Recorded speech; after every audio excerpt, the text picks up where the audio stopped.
So for the recording, I'll say, hi everybody, my name is Lindsay Roberts. I'm an education librarian here at CU Boulder, and I also get to work with students and faculty in ethnic studies and linguistics departments. So I'm going to share my screen so that we can all kind of be seeing the same thing here. Great. Can you guys see the research guide, the class guide? Yeah, awesome. I can see it. Mm-hmm. Okay, great. Yep. Fantastic. So basically, this is something that Matt and I worked on and built that we think will be helpful for students in the class. It's got some recommended sources and places to go through the library, as well as some specific strategies that we'll talk more about in this session, but this is kind of a good place to come back to and refer back to it later. And then some specifics about the assignments where you're going to be needing outside research, the article summary and reflection, and the group poster. Matt, is there anything you want to say about these assignments? I think the only thing that I really want to say about those assignments is how critical having good research skills is to being able to being successful in the class and completing these assignments and getting the most out of the class. And by good, I mean pretty much everything Lindsay's going to talk about today. Being able to vet the sources that you're reading, being able to assess their quality for the paper that you're writing, and being able to understand really their context, both in current events and in the academic world. Yeah, I really like what you said about context. I think that's kind of one of the most valuable things that that research articles can offer, especially given all of the perspectives, some of them controversial, that you talk about in the school and society class. Oh yeah. So Matt is probably going to post the class guide to D2L, but the URL is here as well. So it's libguides.colorado.edu/educ2013-Garcia. And Jack, you might want to pull this up while you're listening, just so you can follow along with certain things if you have it open another tab or something like that. All right. Okay. So the library guide is actually posted on every single week of class. Oh my. All right. So it sounds like it's all over the place. No excuses. Great. All right. So kind of the things that Matt and I had brainstormed to talk about today, framed really as questions, because some of these things we won't necessarily come up with specific answers to today. It's sort of like exploring some of these things. But one is thinking about connections with your own life experiences and interests with these sort of outside sources and some of the assignments in the class. Knowing the best place to look for information, whether that's scholarly or popular, makes a big difference. Knowing when a topic is too broad or too narrow and figuring out the scope. The words that you choose to search being a really crucial thing. And then how you know when you found good stuff, some of the hallmarks for the more credible and reliable information. All right. So this might be kind of a review, but I thought it would be helpful just to get everybody on the same page, and since students are from different majors, to think about what scholarly information looks like in education. And I'm also really excited about fall and getting ready to think about Halloween. So this is my pumpkin slide. So this scholarly information, as I'm thinking about it, encompasses in education books and ebooks, journal articles, government and educational websites, and in education that might be the National Center for Education Statistics, the Institute for Educational Sciences, Education Resource and Information Center, ERIC. And then at CU, we also have the National Education Policy Center, NEPC. So those are all great examples of how you can have people operating not necessarily in an academic environment, but producing information that we would still consider scholarly, credible, and reliable, and great to use or reference in sources. Then we've got things like periodicals like Education Week that might be more on the popular side, or more for practitioners, more for practicing teachers, principals, and so forth. There could be things like blog posts that would be scholarly too, and could be great contributions to class discussions or D2L, and probably many more. And then on this slide, there's this small little dot in this larger scholarly information sphere that I would think of as the peer-reviewed articles. And that would be this kind of more narrow category of really rigorous empirical studies, oftentimes recommending best practices or things that have worked or haven't worked in education. So just knowing this landscape and getting on the same page, I think, is important. and thinking about when we'd use different types of information. All right, then we kind of start thinking about how do we search for terms and how do we break this down from an idea or a topic to thinking about actually looking for this stuff. So I've got an example here of a research question that might be something similar to what you all would do in the group poster, or maybe something that would come up in a weekly discussion or article review. So a question might be something like, how does income inequality affect private school students? All right, so that would be the big picture question. And in Google, you know, you could probably type this whole question and maybe get some results that are kind of relevant or somehow relate to the keywords in this topic. But in a lot of the systems that the library provides, there are different ways of searching that are going to be more powerful, and it requires being a little more specific and breaking that statement into chunks. All right, so we might list out any specifics like age groups or geography or time periods. So in this case, thinking about private school students, thinking about the United States, those are some narrower categories. And then you might think about any related terms or synonyms for this topic. So thinking about private schools, we could also call them parochial schools or church schools. Thinking about income inequality, words like socioeconomic class, poverty, disadvantage, and then thinking about the effect, we might think of words like impact or negative effect. So all of those are ways of thinking about the terms that we use. And it's interesting, especially for topics that are more historical. Sometimes the terms are actually offensive, or you know, terms have changed and they aren't the words that we would think of today. But in this case, brainstorming all of those possibilities can be a really powerful way to make sure you're not missing any information, depending on what you're looking for. And then finally, you would choose Boolean operators for some of the systems that we have. And we'll talk more and look more specifically at what those are. But here's an example kind of down at the bottom of this slide, thinking about income inequality as a concept. We might pair that with private school students. We might pair that with negative effects. So this is like a really quick look all the way through that process of how you would go from a concept to an actual search string and be thinking about that. And Jack, what I was going to do if more students joined us was have a whiteboard up and let us all like collaboratively think about a topic and kind of come up with this for a new topic, but I don't want to put you on the spot. So I'm thinking that maybe this will be something that the class could think about more together in the coming weeks, something like that. All right, so going back to Boolean operators, these are kind of the connecting terms that we use inside a lot of the library databases. And they actually work in Google, Yahoo, and Bing as well, which a lot of people aren't aware of. So oftentimes you'll see a search box like this that has 3 different spaces for words. And my strategy is usually to put a different concept in each box. Even though you could have synonyms or similar types of words share the same box, but basically keeping your ideas separate. And then linking those ideas would be like these drop-down boxes with a few different options. The word "and" helps narrow your search. And an example would be looking at charter schools and bilingual education. You're going to get more narrow articles that cover both of those topics, or at least that's the goal. Another option in the drop-down would be the word "or," and that will give you more results and let you include more possible terms. So we could look at zero tolerance or the school to prison pipeline. Those are related, but those are distinct terms. Together, that will give us a larger body of literature with either of those words. And then finally, the last drop down is usually "not." And that helps weed things out, especially if you're seeing a pattern of results that you're not interested in. So an example here would be standardized testing. "Not secondary" might focus on primary or articles that are of a particular age group. Another example might be you're interested in things happening in the United States, but you keep seeing another country's name popping up.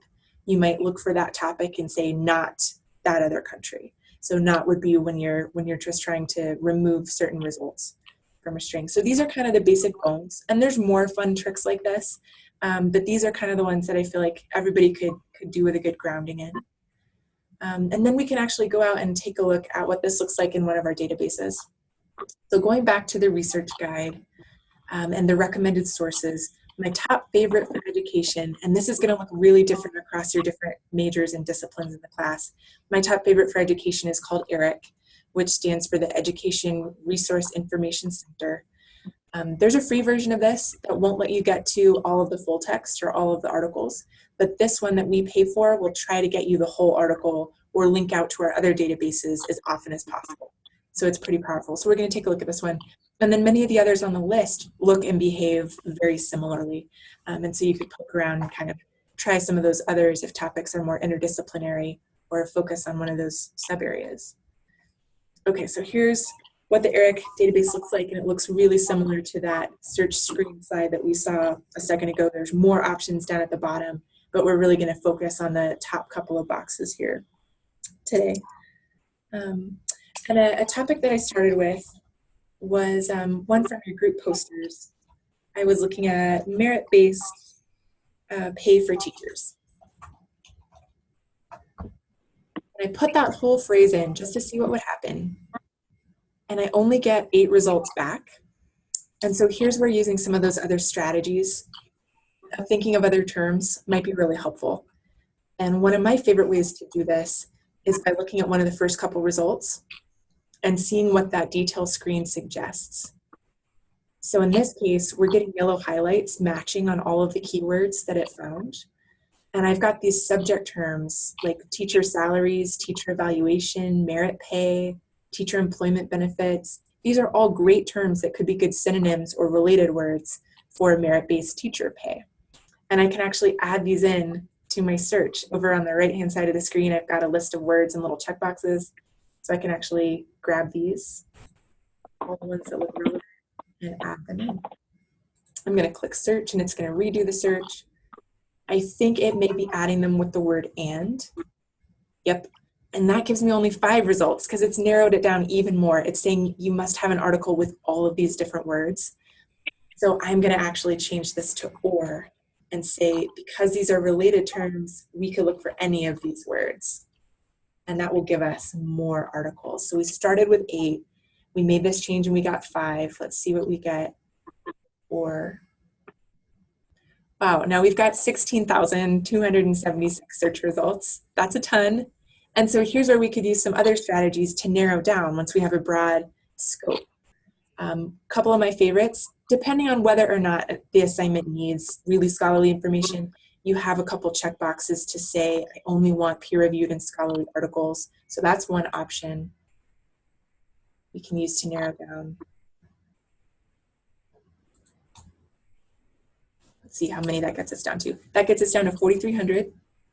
All right, and then a couple other things. We could narrow by date.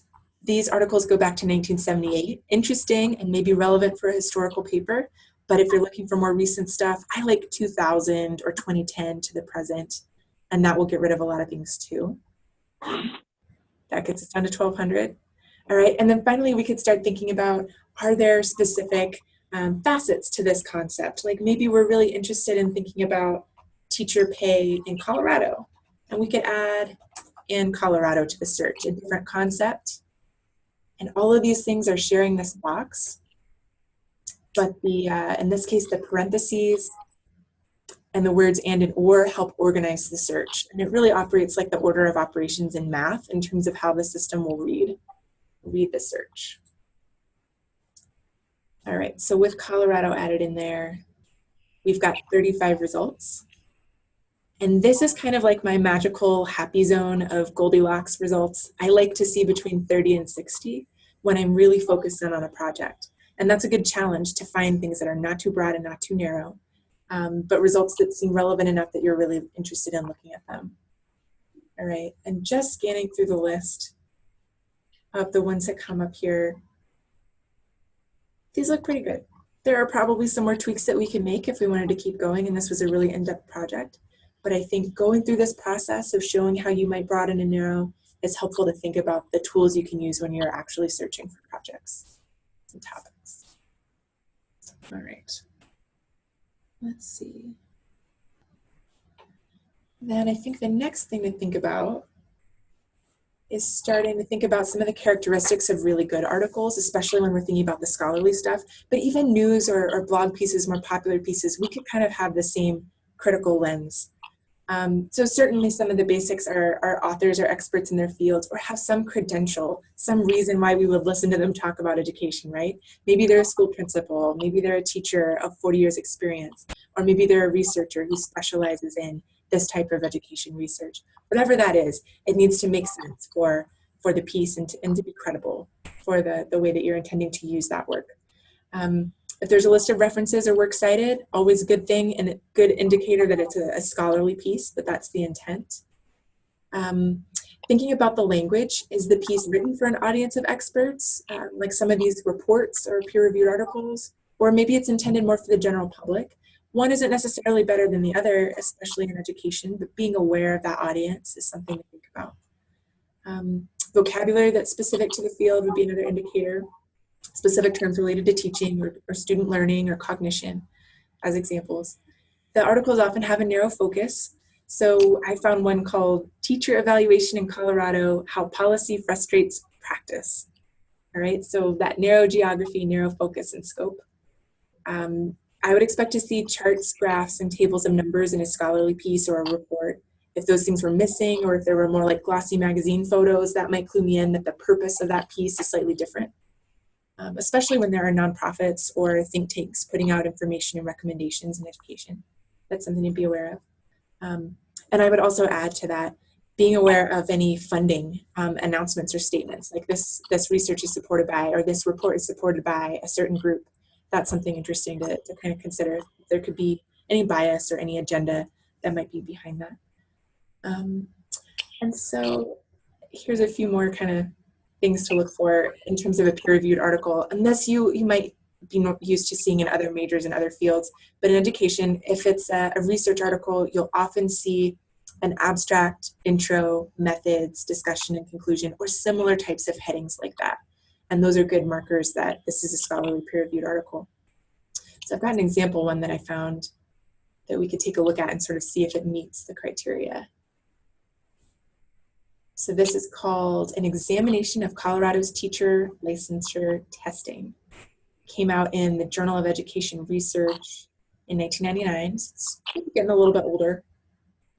Depends on the topic, again, if this would be relevant and helpful, or if maybe we'd want to look for some new stuff. But it looks like it meets a lot of the criteria. I like that up front, it tells us the author's affiliations. We know where they work. At least one person works at CSU. And these other folks are at different institutions. We've got an abstract.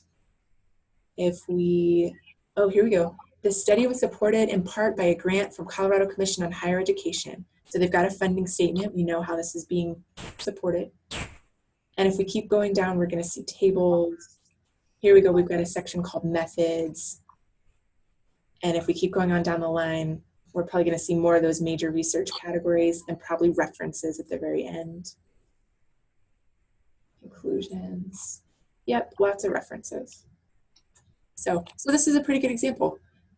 Looking at the content and looking at the methodology and how they actually conducted the study. Did they have enough people? Did they get a good, accurate range and representation for the work that they did? All of those are great questions to be asking as well. Okay, so that brings us to a next topic, which is citation chaining. So if you find a good article that you like and is really relevant, you can use that reference list and kind of mine it for other articles, right? And my favorite way of doing this is either using Google Scholar or Summon. And I will show you real quick how we might do that. I like to take just the first few words of the title of an article. So we could look at, let's see. We've got one from 1988, Construct Validation After 30 Years. So we could open up a Google Scholar window, or the library's main search box would work as well. And I'm going to do this in quotes. Construct validation after 30 years. And I got rid of my quotes. All quotes would do would just be to look for these words in this exact order. It's not always necessary, but if there's a lot of common words, it can be a helpful way of making sure that you get the one you want right to the top. Okay, and we've got a citation for this 1989 work. For some of these articles, because I'm hooked up with CU databases, and you'll see this if you're on campus, find it at CU, these articles should take you right into our databases in many cases and give you the whole article where possible. If you're at home or you're off campus looking at any of this stuff, you would get a request for your identity and password. But yeah, here's an article found through Google Scholar, pulled it up in about 10 seconds. Pretty cool. So that process of citation chaining, of looking at other good articles and mining from there is great. Some of the databases in Google Scholar also have like related articles or cited by, and those are great methods too to find even more recent things that are about the same topic. So those are all great ways of building up a foundation based on a really good piece that you found. Okay, so let's see what else we have here.